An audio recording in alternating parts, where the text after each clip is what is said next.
ବାରତା ଆସିଛି ଆଜି। ଶୁଣ ଭାଇ ଏ ଭଉଣୀ, ନିରାଶାରେ ଅଛ କି ଆଜି? ଏବେ ଶୁଣ ଏ ବାଣୀ, ଶୁଭ ବାରତା ଆସିଛି ଆଜି।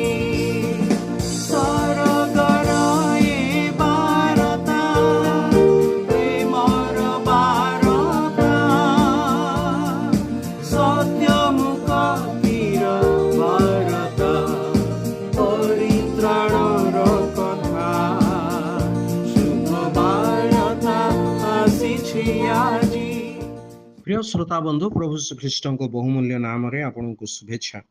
पवित्र बाइबल रो जॉन लिखित सुसमाचार 21 अध्याय 25 पदरे आम एपरी पाठ करूँ। पुणी जीशु आहरी अनेक अनेक कर्म मध्य करथिले।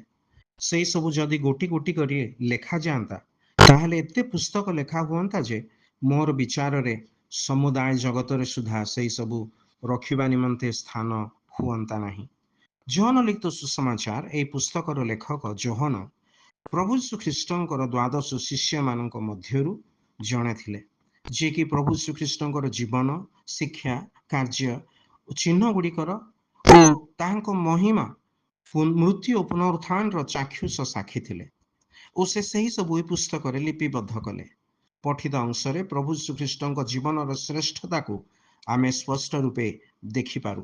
प्रभु श्रीख्रीष्टर प्रति जोहन प्रशंसा और सम्मान आमे यही पदरे लक्ष्य करिपारू।